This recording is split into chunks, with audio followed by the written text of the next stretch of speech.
Pain. That was the first thing Tai-1 felt. A sharp, cold pain that bit into every part of his body. His lungs burned as they filled with air for the first time in how long? Red lights flashed above him. The clear top of his cryopod was cloudy with frost. A slow hiss filled the air as the pod completed its thawing cycle. "Captain Kim," a calm female voice said, "your vital signs are stabilizing. Please remain still while the revival process completes." Tai-1 tried to speak, but his throat was too dry. He blinked, trying to clear his vision. "Myra," he finally managed to say. "Yes, Captain. I am here," the ship's eye responded. "The emergency protocols have awakened you first, as per mission guidelines." Tai-1's fingers twitched as feeling returned to them. His pod opened fully, and the cold air of the ship hit his skin. "Status report," he croaked. "The colonial vessel Hansong has reached its destination. However, there is an anomaly that triggered the emergency wake-up sequence." Tai-1 slowly sat up. His muscles protested after their long sleep. He looked around the cryobay. Rows of pods stretched into the distance, their occupants still frozen in sleep. 5,000 colonists, the best minds Earth had to offer for the new world. Anomaly? What anomaly? And how long have we been asleep? There was a pause before Myra answered. "Captain, you have been in cryosleep for 427 years. Tai-1's heart skipped a beat. "That's impossible. The journey to Novus was calculated at 27 years. That was the original mission parameter. However, a navigation error caused the ship to take a much longer route. I maintained life support for all colonists during this time. 400 years. The number was too big to grasp. Everyone he had known on Earth would be long dead." "Help me up," he said. The pod extended support arms, and Tai-1 gripped them tightly as he stood on shaky legs.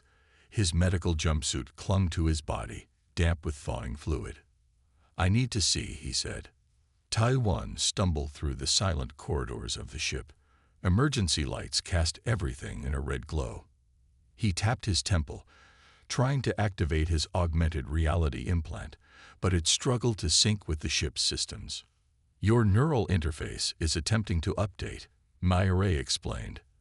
"The technology gap is significant." The bridge doors slid open with a groan. Dust particles danced in the air. Tai-1 made his way to the main console and wiped away the thin layer of dust that had settled over it. "Show me Novus," he commanded. The main screen flickered to life. A blue-green planet filled the display. But what made Tai-1's breath catch was not the planet itself. It was what surrounded it. Space stations, hundreds of them, orbiting in perfect patterns. And on the surface, vast cities that glowed even from space, connected by lines of light that could only be transportation networks. "Myra," Tai-1 whispered, "there are people down there." "Yes, Captain. I am detecting human settlements across 60% of the planet's surface. The civilization appears advanced. But we were supposed to be the first. The records indicate that the main colonization fleet arrived as scheduled 400 years ago. The Hansong was reported lost." A flashing alert appeared on the screen. Tai-1 squinted to read it. "We're being hailed," Myra informed him. "Novus Control is requesting identification." Tai-1 sank into the captain's chair, his mind racing. Humanity had arrived without them, built a whole world without them. And now, 400 years late, the Hansong had finally reached its destination. "Open a channel," he said, his voice steady despite the storm of emotions inside him. "Tell them Captain Tai-1 Kim of the colony ship Hansong sends his greetings, and that we're going to need some help." The screen changed to show a man's face. He looked human, yet somehow different in subtle ways Tai-1 couldn't quite place. Hansong. The man said, his eyes wide with shock. That's impossible. This is Hajun Park of Novus Control. The man on the screen said. His voice shook slightly. Please repeat your identification. Tai-1 cleared his throat. I am Captain Ta-1 Kim of the Earth Colony Vessel *Hansong*. We were scheduled to arrive at Novus 400 years ago. Hajun's eyes widened. One moment, please. The screen went blank. Tai-1 turned to the ship's computer. Mireille, what's our status? Life support is stable for the Cryobe. Main engines are offline. We have auxiliary power only. Tai-1 nodded. He tried not to think about the 5,000 people still frozen, unaware that they had slept through 4 centuries. The screen lit up again. A woman stood next to Hajun now. She wore a sleek uniform with markings Tai-1 didn't recognize. I am Director Jai-Yun Kang of Planetary Defense, she said. Her eyes scanned him carefully. If you are truly from the *Hansong*, you understand we must be cautious. That ship was declared lost 397 years ago. I understand, Tai-1 said. We can provide our ship's identification codes and mission parameters. Transmit them, Jai-Yun ordered. Tai-1 nodded to Mireille. Send the data. A moment passed as the Novus officials reviewed the information. Tai-1 noticed that both Hajun and Jai-Yun had faint blue lines visible beneath their skin near their temples. Some kind of implants, he guessed.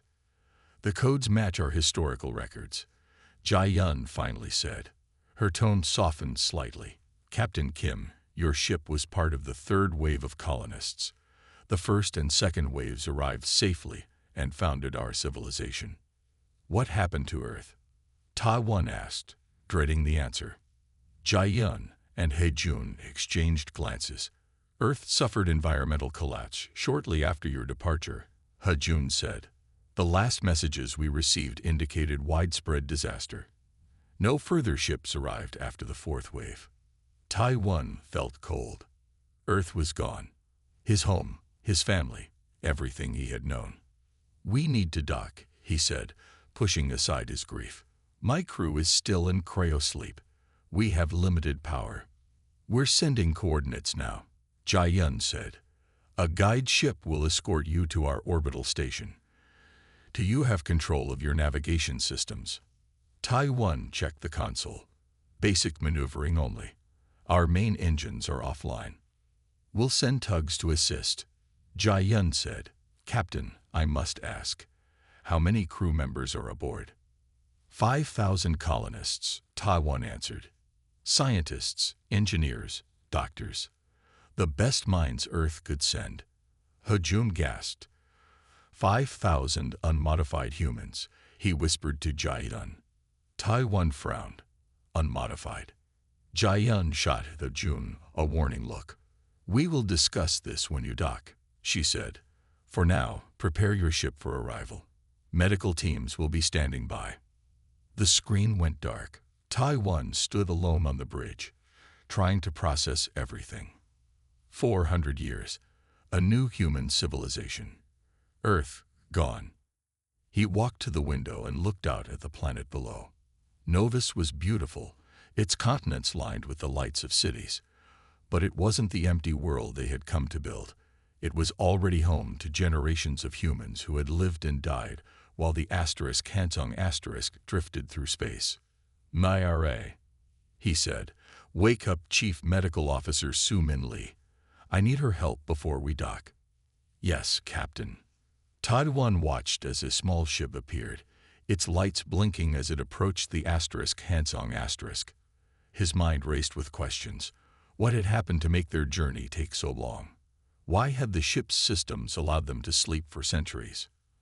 And what did Hajun mean by unmodified humans? As the guide ship drew closer, Tai-1 could see its sleek design, so different from the bulky form of the *Hansong*. It reminded him that he wasn't just a man out of place. He was a man out of time. The ship's comm system chimed. Captain Kim, a new voice said. This is Pilot Yuri Han. I'll be guiding you to Orbital Station 7. Please stand by as our tug ships move into position. Tai-1 squared his shoulders. Whatever awaited them in this new world, he would face it. For himself and for the 5,000 souls still sleeping under his protection. Standing by, he replied. And thank you. Su Min Lee stood beside Taiwan on the bridge, her face pale.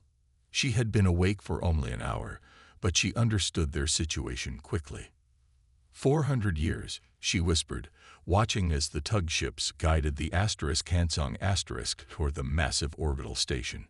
Everyone we knew is gone. We still have each other, Taiwan said, and we have our mission. Su Min gave a sad smile. Our mission was to build a colony on an empty world. That world is already built. The ship shuddered as the docking clamps locked into place. The sound echoed through the empty corridors. Mayre, status report, Taiwan called. Docking complete. External power now connected. Air quality in the station matches Earth normal standards. Safe for human breathing. Thank you, Naira. Taiwan turned to Su Min. Ready to meet our descendants. She nodded and straightened her medical jumpsuit.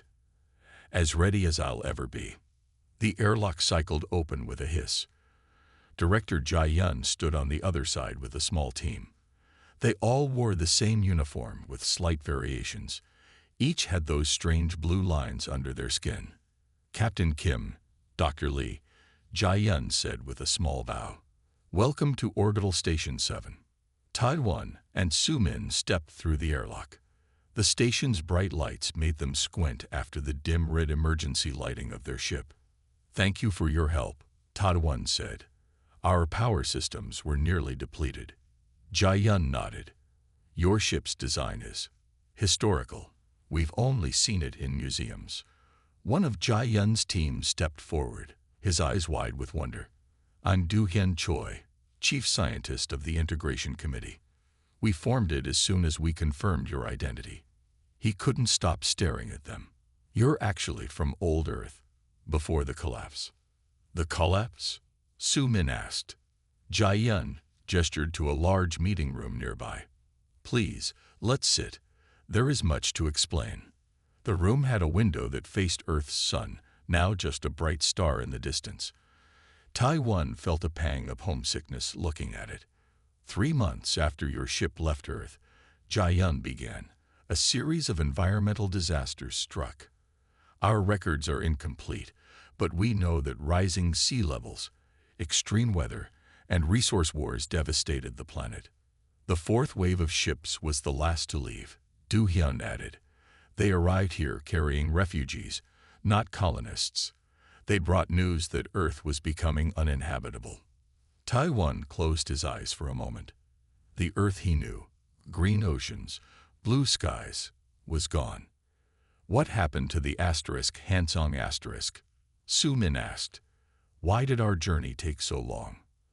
We're still analyzing your ship's logs, Du-Hyun said. But it appears your navigation system was damaged during launch. Instead of a direct route, you took a spiral path through the system. Why didn't NIRA wake us? Taiwan asked. The AI should have noticed the error. Jia Yun and Du-Hyun exchanged glances. That's one of the questions we have, Jia Yun said carefully. Your ship's AI seems to have been modified before launch. Modified how? Taiwan asked, his voice sharp. Before Jia Yun could answer, a young woman rushed into the room. The blue lines under her skin were glowing slightly. Director, we've completed the initial scan of the Hansong, she said, her eyes darting to Taiwan and Su Min with curiosity. The cryopods are all functioning properly. The colonists can be awakened safely. Thank you, Yuma, Jia Yun said. Please prepare the medical bay for potential revival cases. As Yuna left, Taiwan noticed Su Min staring at the door. Her implants, Su Min said. All of you have them. What are they? Do-Hyun touched his temple where the blue lines gathered. Neural interfaces.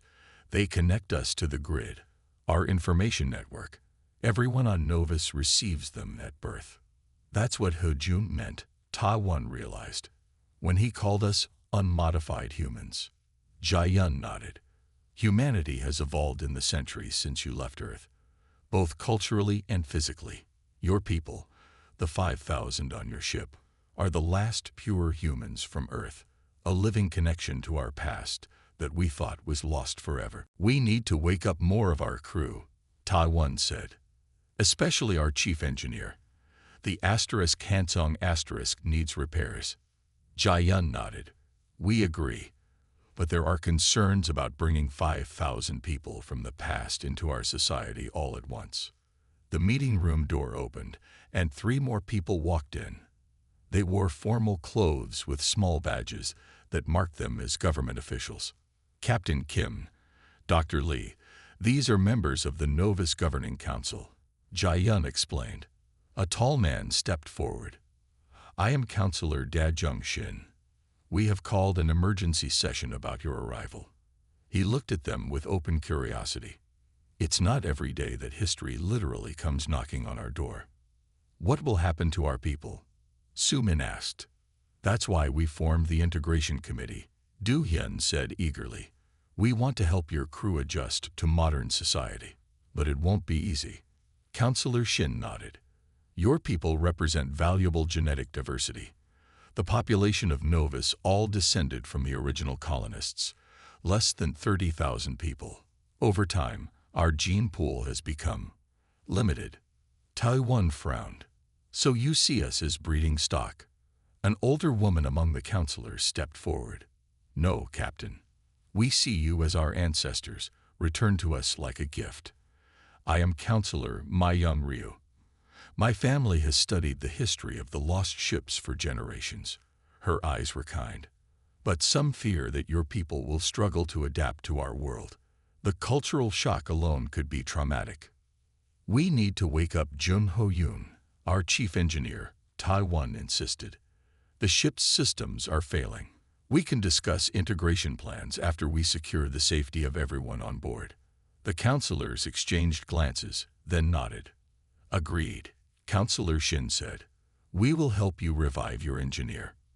2 hours later, Taiwan and Su-min stood in the cryobay with Do-hyun as Jun-ho's pod completed its thawing cycle.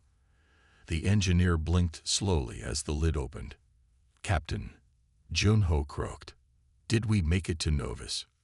Yes and no, Taiwan said. It's a long story. After they explained the situation, Jun-ho sat in shocked silence for several minutes. 400 years, he finally said. The ship's systems were never designed to last that long. He looked up sharply.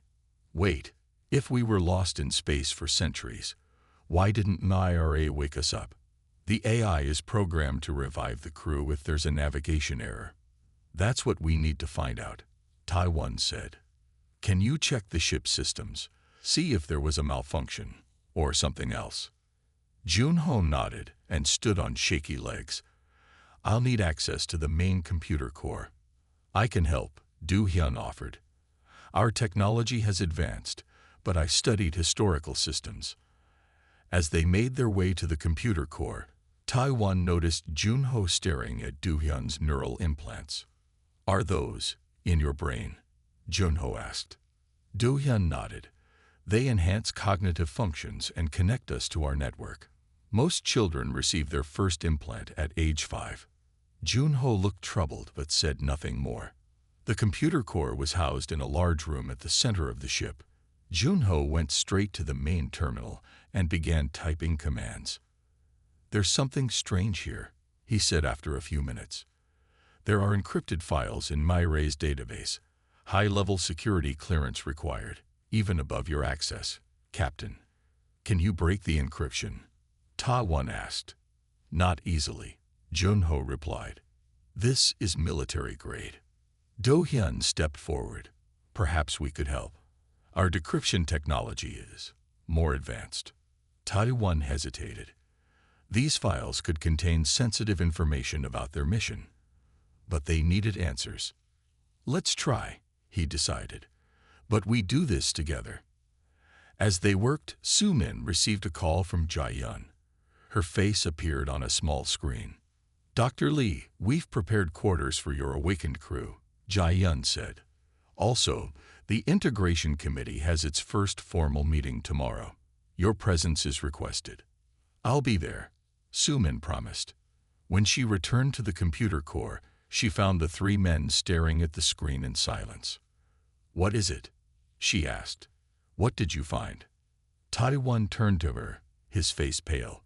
The *** wasn't just a colony ship. According to these files, we had another mission entirely. Jun-Ho stood in the control center of Orbital Station 7, his mouth open in amazement. Screens floated in midair without any visible support. People worked by simply moving their hands through these floating images. This is incredible, he whispered to Do-hyun. How do you project these displays? Quantum light manipulation, Do-hyun explained. We don't use physical screens anymore. Too wasteful. Taiwan watched his engineer try to understand the technology around them. It was like showing a steam engine mechanic how a fusion reactor worked.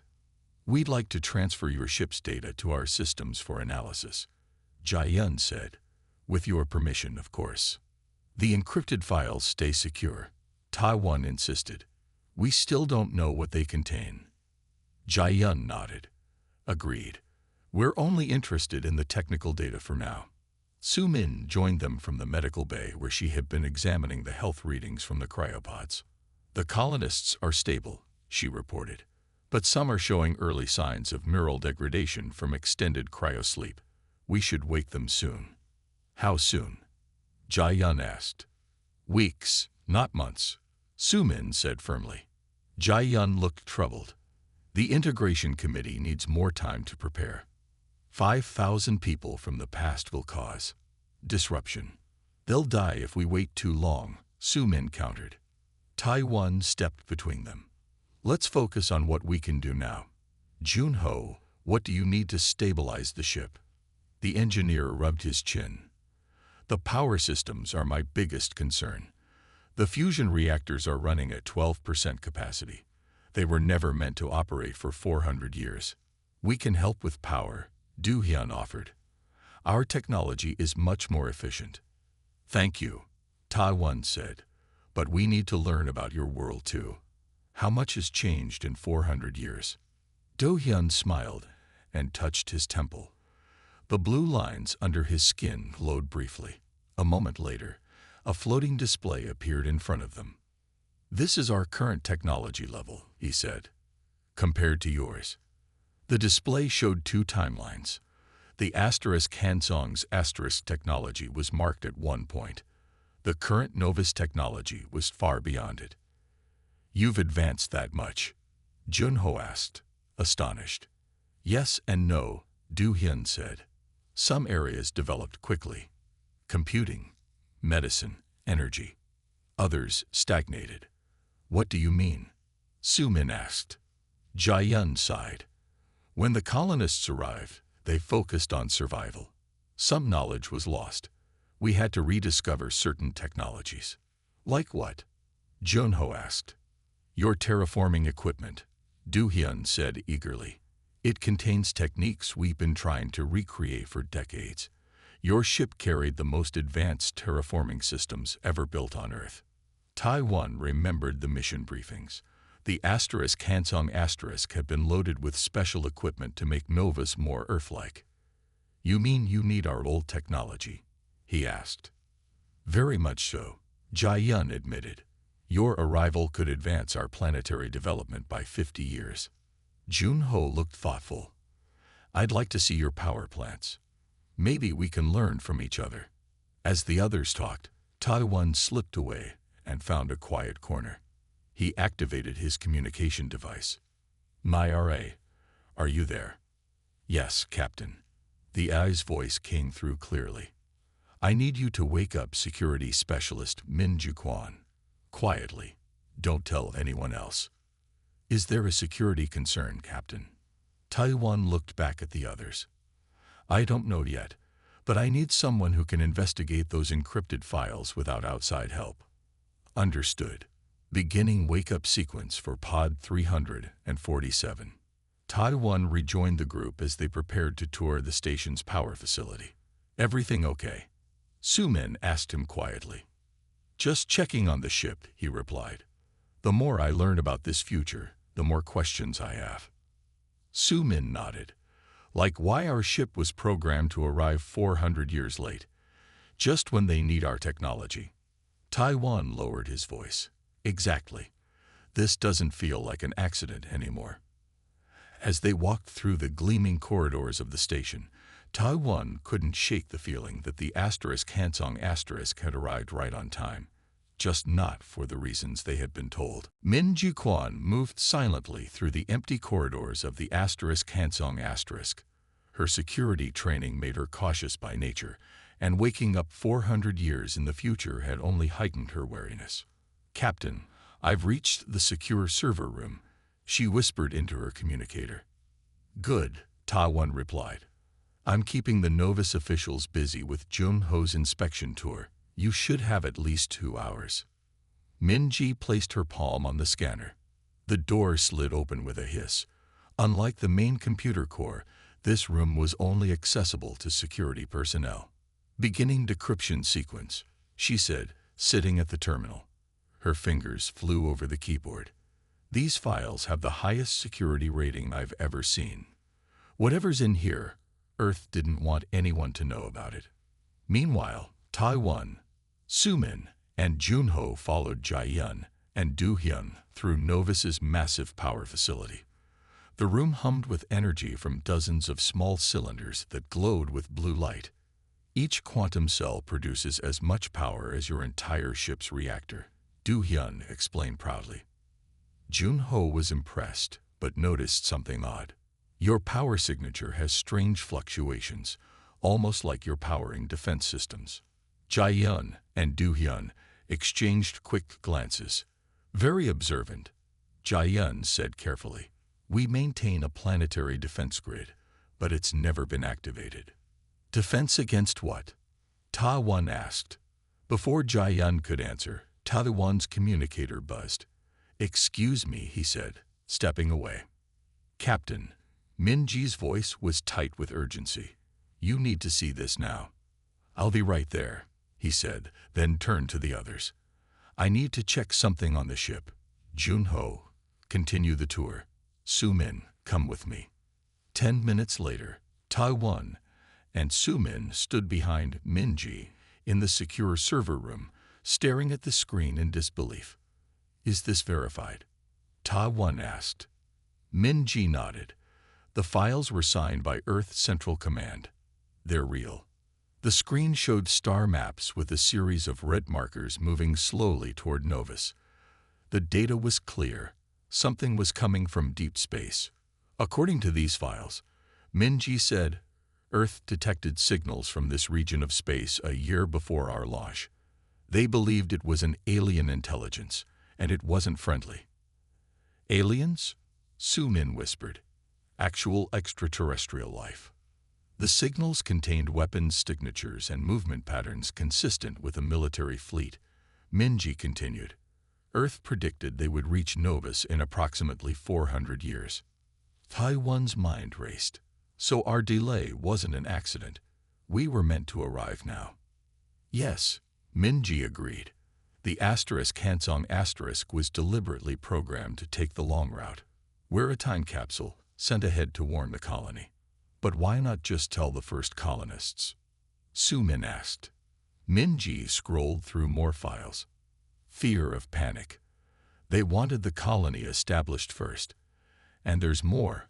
Our ship isn't just carrying terraforming equipment.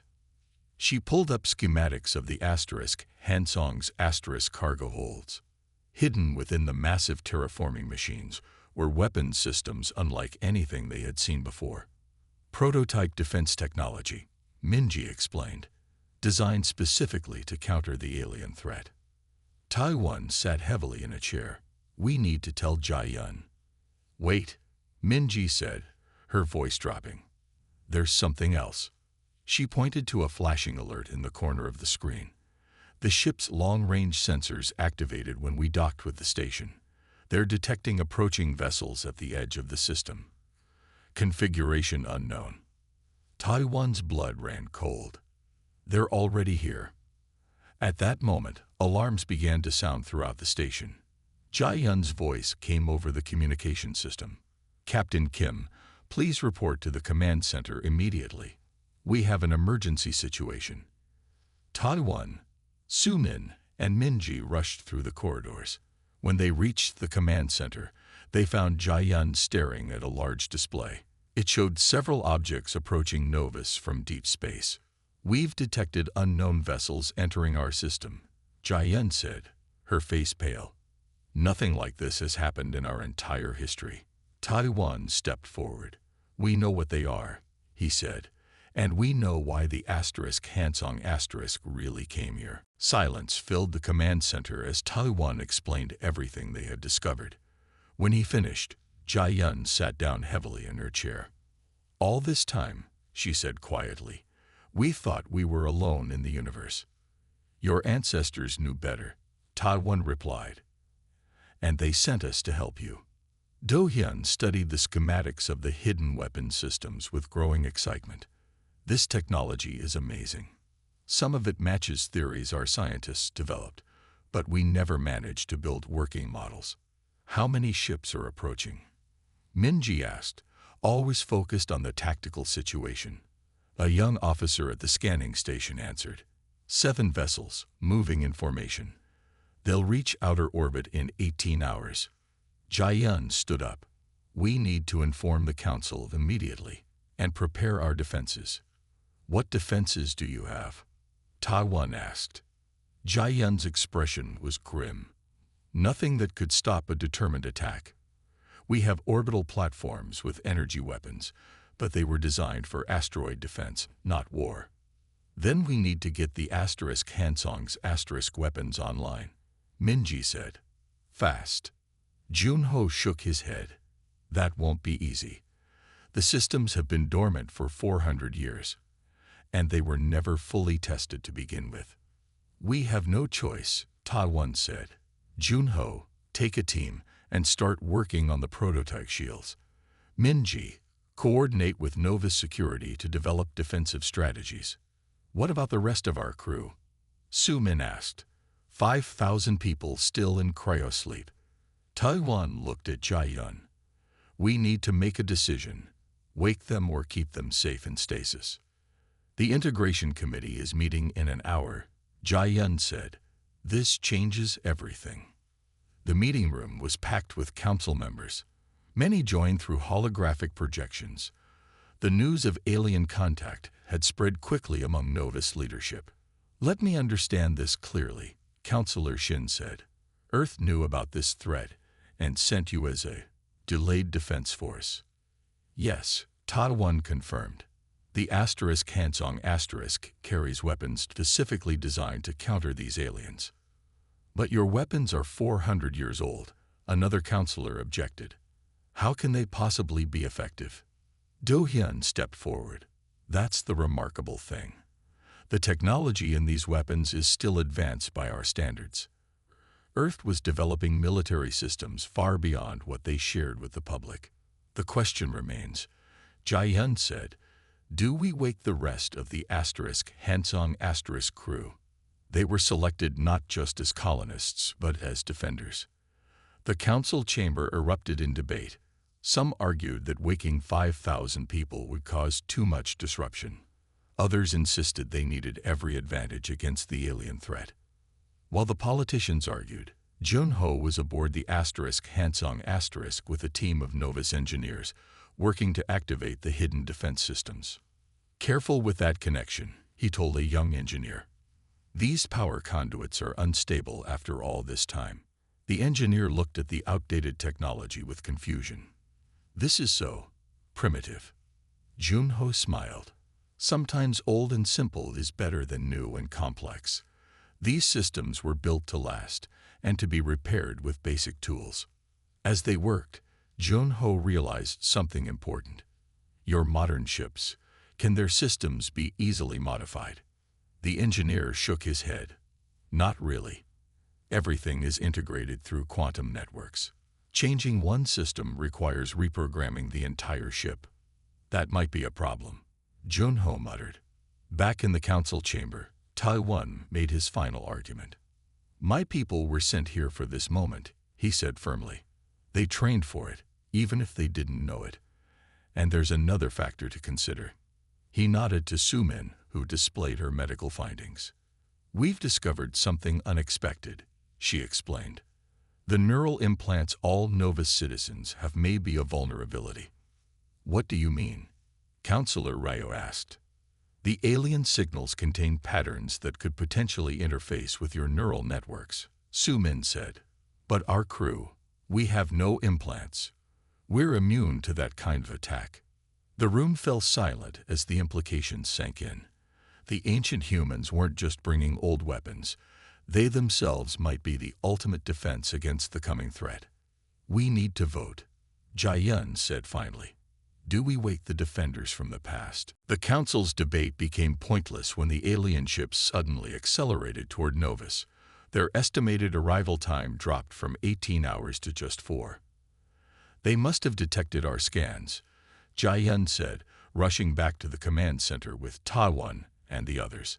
Or they sensed us activating the defense systems, Minji suggested. The command center was a flurry of activity. Holographic displays showed the 7 alien vessels approaching in a tight formation. What's our status? Jiayun asked. Defense platforms activated, a controller reported. But power levels are only at 60% capacity. Junho burst into the room, his face streaked with grease. We've got 3 of the Hansong's defense modules working, he announced. The shield generator, the pulse cannon, and the targeting system. Can we install them on our ships? Jiayun asked. We already did, Junho said proudly. 3 of your fastest patrol vessels. But we need pilots who can operate without neural links. The old systems don't interface with your technology. Taiwan stepped forward. I can fly one. Minji can take another. Who else do we have? I've been training in our flight simulators, Du-hyun volunteered. I can disconnect my neural implants temporarily. Jiayun looked doubtful. That's dangerous. We have no choice, Du-hyun insisted. 30 minutes later, Taiwan sat in the cockpit of a sleek Novus patrol ship. The controls had been modified to work with manual input instead of neural commands. Junho's voice came through the communication system. The shield generator is installed behind your main engine. It creates an energy field that should disrupt their weapons. The targeting system is linked to your main guns. Should disrupt? Taiwan asked. These are prototype weapons, Captain, Junho reminded him. They were never field tested. Well, they're about to be, Taiwan muttered. 3 ships launched from the orbital station. Taiwan in the lead, with Minji and Du-hyun following. The rest of Novus's defense fleet spread out behind them. Alien vessels will be in weapons range in 7 minutes, Jiayun reported from the command center. We're evacuating civilians from the orbital platforms now. Taiwan studied the approaching ships on his scanner. They were unlike anything he had ever seen, long, angular vessels that seemed to absorb light rather than reflect it. Remember, he told his small squadron, we don't shoot first. We try to communicate. What if they don't want to talk? Minji asked. Then we show them what Earth sent us with, Taiwan replied. The alien ships slowed as they approached, spreading out into an attack formation. They're signaling, Sumin reported from the station. But it's not like any communication protocol we know. It's pulsing directly into our neural networks. Is everyone okay? Taiwan asked urgently. Yes, but it's causing discomfort, Jiayun replied, her voice strained, like pressure in our heads. Do-hyun, who had disconnected his implants, confirmed he felt nothing. Your theory was right, Dr. Lee. They're trying to access our neural networks. Weapons charging on the lead alien vessel, Minji reported. Taiwan made his decision. Activate shields. The 3 modified ships hummed as the prototype shields came online. A faint blue glow surrounded each vessel. Without warning, the lead alien ship fired. A beam of pale green energy shot toward the Novus defense line. Evasive action, Ta-1 ordered. But before they could move, the beam struck Minji's ship directly. The shield flared bright blue and held. The energy weapon dispersed harmlessly around the protective bubble. It worked, Minji shouted, shields holding at 82%. The alien vessels paused as if surprised. Then all 7 fired at once. Full power to shields, Ta-1 commanded. The space between the 2 fleets lit up with energy beams. The 3 modified ships took the brunt of the attack while the Novus vessels maneuvered for position. Shields at 50%, Minji reported. We can't take much more of this. Target their weapons arrays, Ta-1 ordered. Fire pulse cannons. The prototype weapons activated, sending waves of blue energy toward the alien ships. Where they hit, the dark hulls of the enemy vessels rippled and distorted. Direct hit, Du-hyun shouted. Their front shields are fluctuating. For the next 20 minutes, the battle raged across the space near Novus. The prototype weapons proved effective, but the 3 modified ships couldn't protect the entire planet. 2 alien vessels breaking through, Jae-yun reported. They're heading for the planet. Ta-1 made the hardest decision of his life. Minji, Du-hyun, fall back to defend the planet. I'll hold off the main group. Captain, that's suicide, Minji protested. That's an order, Ta-1 said firmly. Protect Novus. Ta-1's ship spun through space, evading alien fire. His shields were almost gone. Warning lights flashed across his control panel. Captain, what's your status? Jae-yun's voice crackled through the communication system. Still alive, Ta-1 replied. But not for long if I stay here. Suddenly, a new voice came through. Captain Kim, this is Novus Defense Command. Fall back immediately. Help is coming. Ta-1 looked at his scanner in confusion. Then he saw it, a massive energy signature erupting from the orbital station. What did you do? He asked as he turned his damaged ship around. We woke them up, Su-min answered, her voice filled with emotion. All of them. 3 hours earlier, while Ta-1 and the others had prepared for battle, Su-min had made her own decision. With Jae-yun's approval, she began the process of awakening the Hansong's crew.